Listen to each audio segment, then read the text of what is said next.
Right, today I'm going to show you magic temperament on the lumitone with a Bosenket mapping. So the lumitone is here, well, we can do some.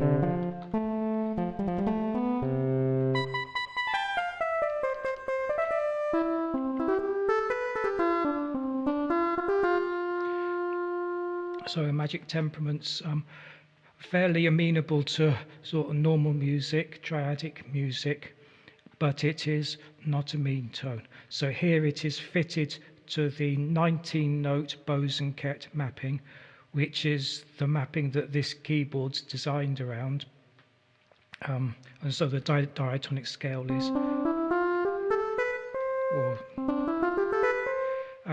fortunately, the lighting has come out quite well today, so you can actually see the colours on the keyboard, at least some of them.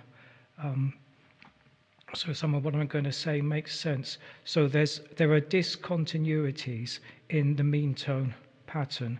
So if you have a finite set of notes or fewer notes than there are keys on the keyboard, you will get duplicates. And so if it's not an equal temperament, you're going to have discontinuities. And the discontinuities in magic temperament work out as dividing the octave into 3 parts, roughly separated by pitch, and each of these is a different colour. So if we look at the green ones,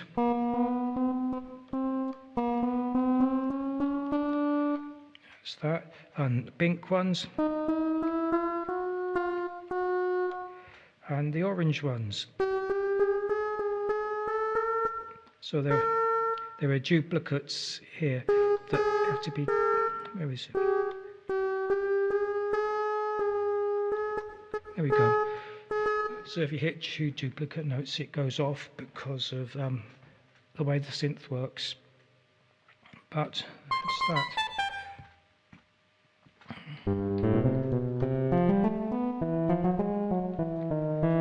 So within each of these colour regions, each of these notes, which is each interval step, is the same size exactly according to the temperament, and this is what I call a semitoe. It is what 2 steps of 41 equal roughly. Particular tuning here is to, I think, the TE 11 limit optimal, which really does sound good, and we'll get to the 11 limit later on. These steps here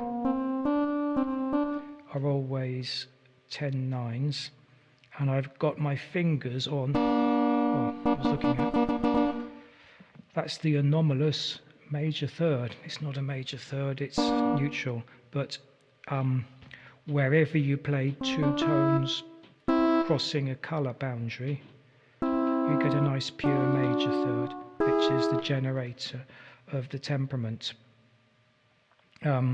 So the colours are useful. It's good that you can partly see them because they're the guide as to where the discontinuities are. If it had the mean tone layout, it would be giving you false indications.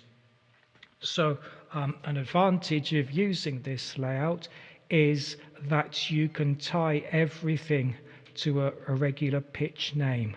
So even the right pitch, we have C, D, E, E sharp, E flat, F sharp, F flat, and E sharp, F flat, F are not the same.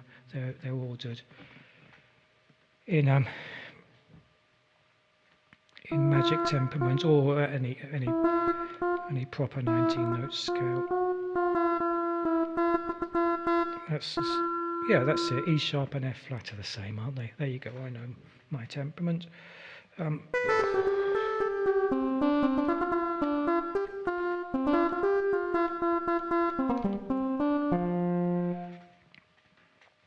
And the point of the colours is that when you form a triad, which the simplest is a major triad, each of those 3 notes goes on a different colour.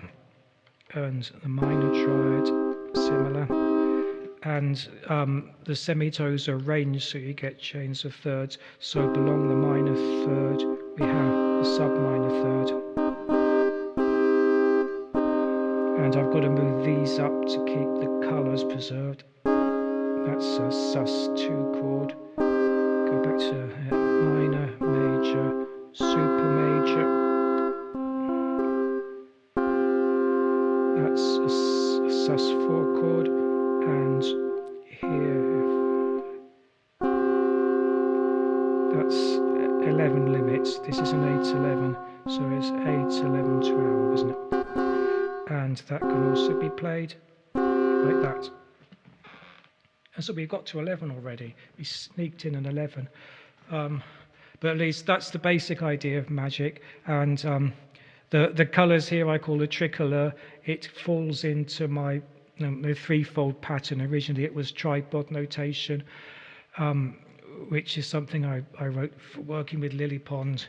And then there is tricycle notation, where you use a conventional staff, and it's mathematically sophisticated, but hopefully intuitive to work with.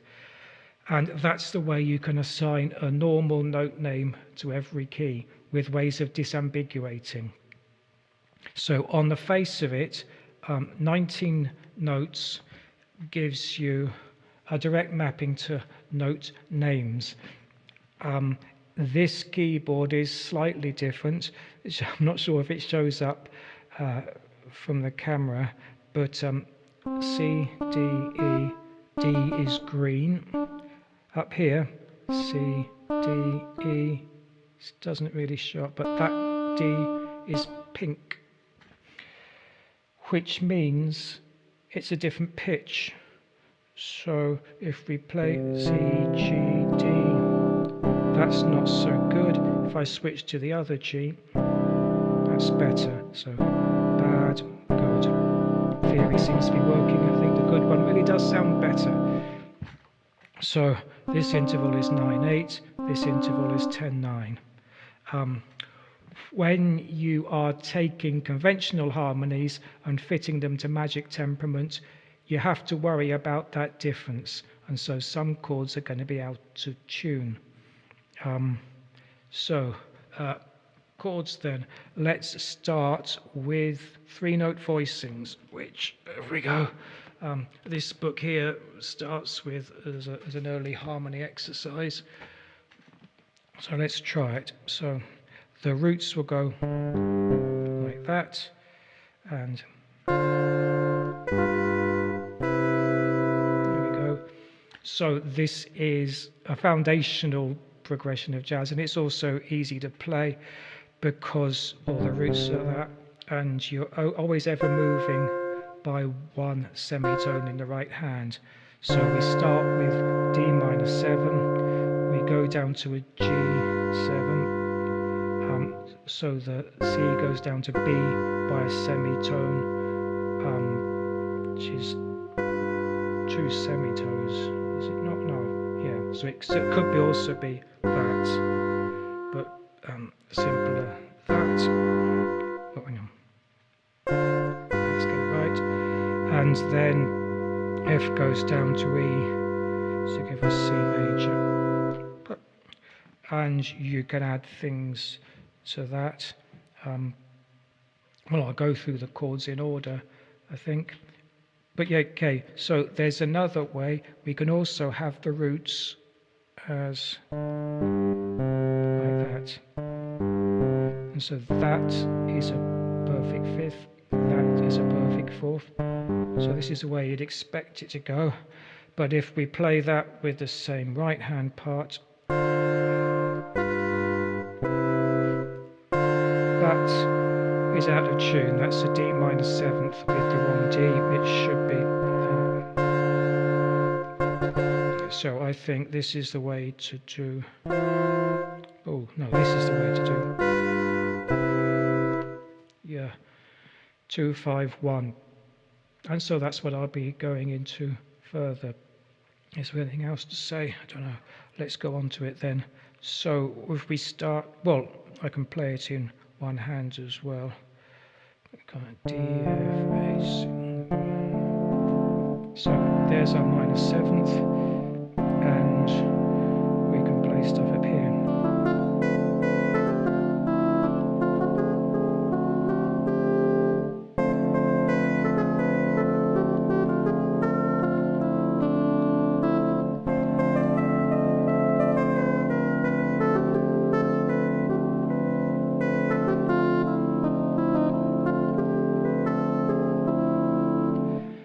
So some of those notes are in tune, some of them are not, and it all sounds interesting. I don't think there's not much clever you can do with a minor seventh chord other than lowering the thirds, isn't it? So that's a more 7-limit style chord.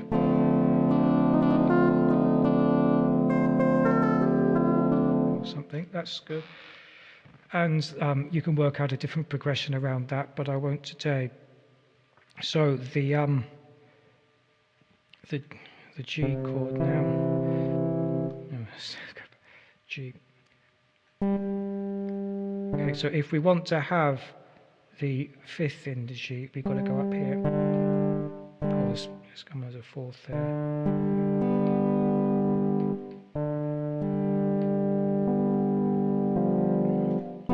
So that's one example of a dominant seventh chord, but it's perfectly normal in jazz and also in common practice music to not sound the fifth of that chord, because otherwise you get a parallel fifth. Where are we? D, F, G, B.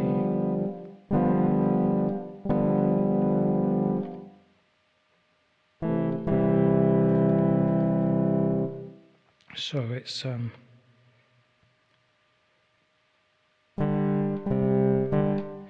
least you can get parallel fifths in there. So once you leave out the fifth, it's F, G, B becomes that, and you could put it in one octave voicing like this, and you can also add the ninth or the second. And so it's a whole tone fragment already. And so that's the way I prefer to do my dominant chords. And I went through this last week or the other week in a demonstration of the positive mapping with 29 notes, and I got a few things wrong. So let's try and get it right this time. That's the way it looks. A more conventional voicing might be that. So major third in the left hand, major third in the right hand, putting it all into one hand in a row like that may not be the way it's normally done, but it does actually sound okay with this tuning. And well, I think you're getting into a row of whole tone scale there. Continue it further. Take this part, move the middle notes, and that is a tritone substitute which can resolve like that. So that's that. If you hold this chord, I don't know what goes well with it, but so because this is a mean tone based mapping, it's easier to get these patterns than it was on the positive mapping. It's all, we've got, so that's if we think it relative to G, 4, 5, 6, then the 7th degree is probably not available. Oh, it's not 4, 5, 6. No, it's 8, 9, 10, isn't it? Silly. 8, 9, 10, 11. So the 11 continues the whole tone scale up in this direction. And so you can just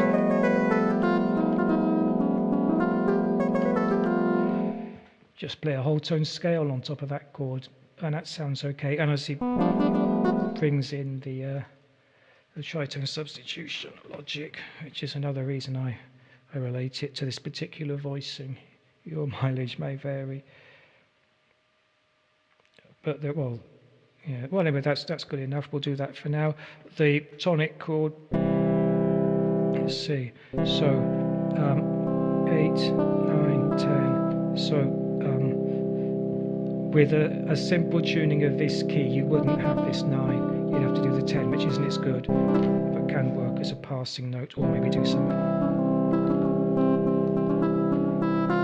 which sounds okay. I don't know what the tunings would be, and then go on the white notes. But you can also have this 11 substitute here, and there is a 7th here, but it's not in tune. So to get that right, we need to go down a step for the tritone substitute. Or is it the? Yeah, it is. And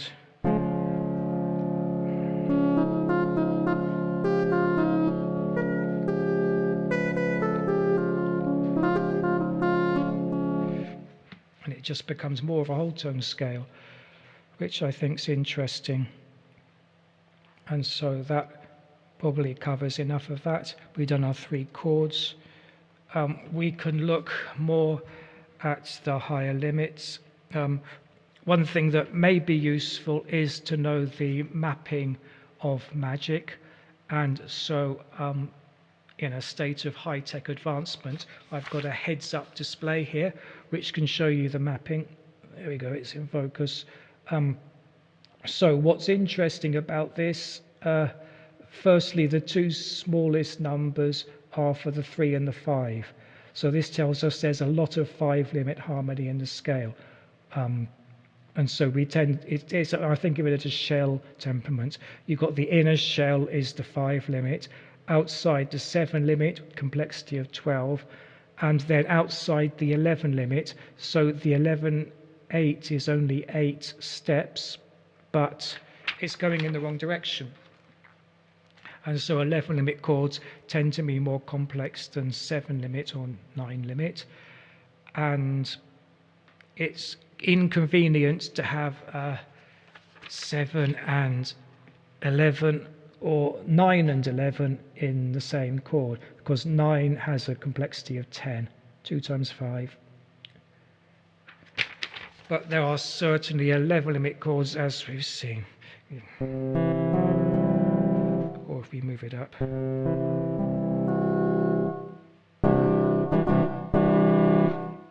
And then the 7, so 11/7 itself, if you can remember, plus 12 against minus 8, that is 20 steps to a 7/11, which means in 19 notes it shouldn't be there. Because this mapping is not strictly 90 notes, it has some duplicates. There's probably a 7/11 in there somewhere. Maybe I can find that. No. What you get one of is a 9/11, which is where we started. And because of the tempering, there'll be more of those. There's another one. So 8, 9, 10. Sorry, that is on C, isn't it? So, or even here. That's a C chord with everything except the 7. Because it's unequal, there may be a full 11-limit chord somewhere on here, but I've lost it, so never mind that. Well, let's play something and have a think.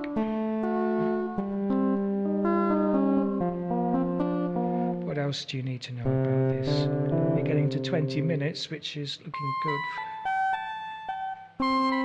Well, okay, one thing that we could talk about is just playing random things, because we've gone into the maths now.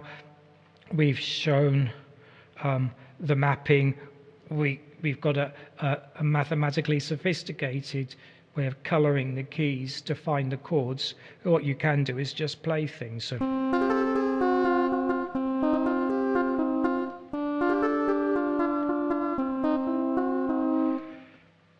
So because this is a fairly dense temperament, most intervals are relatively in tune. Let's go through them all maybe. So this is the smallest interval in the 19-note mapping. It approximates a 25-24 chromatic semitone or a 36-35 septimal thing. It's a large septimal comma, isn't it? We have the diatonic semitone or the semitoe or the C chord, which is, no, it's not that yet, it's half. No, it is, it's a C chord. 16, 15, 15, 14. And then we get to 10-9, which is starting to sound like more of a consonance. 9-8, these are in the 9 limit now. This will be the 7-6, and we've gone through some of this before, haven't we? Minor, major again, super major, up to the 11-8. It's a different colour though, isn't it? Yeah, and then we get to the perfect fifth. Below that, I think is 10-7. Well, anyway, stuff carries on like that. So you can just play random things and it'll sound sort of alright, which is generally true of these medium-sized temperaments that I look at and have been showing you.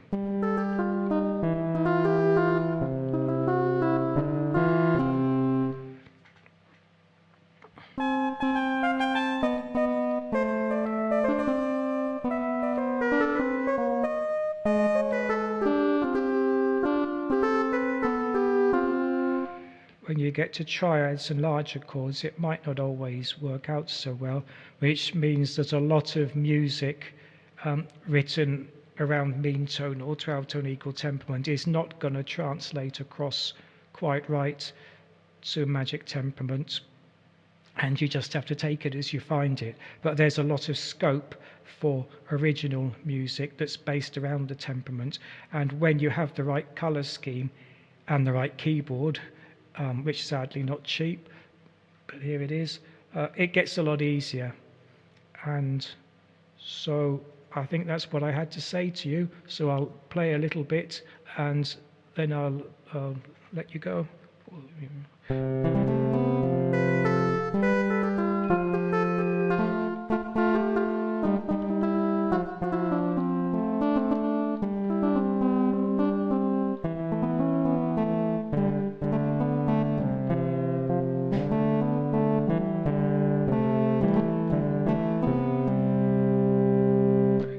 All right, wasn't it?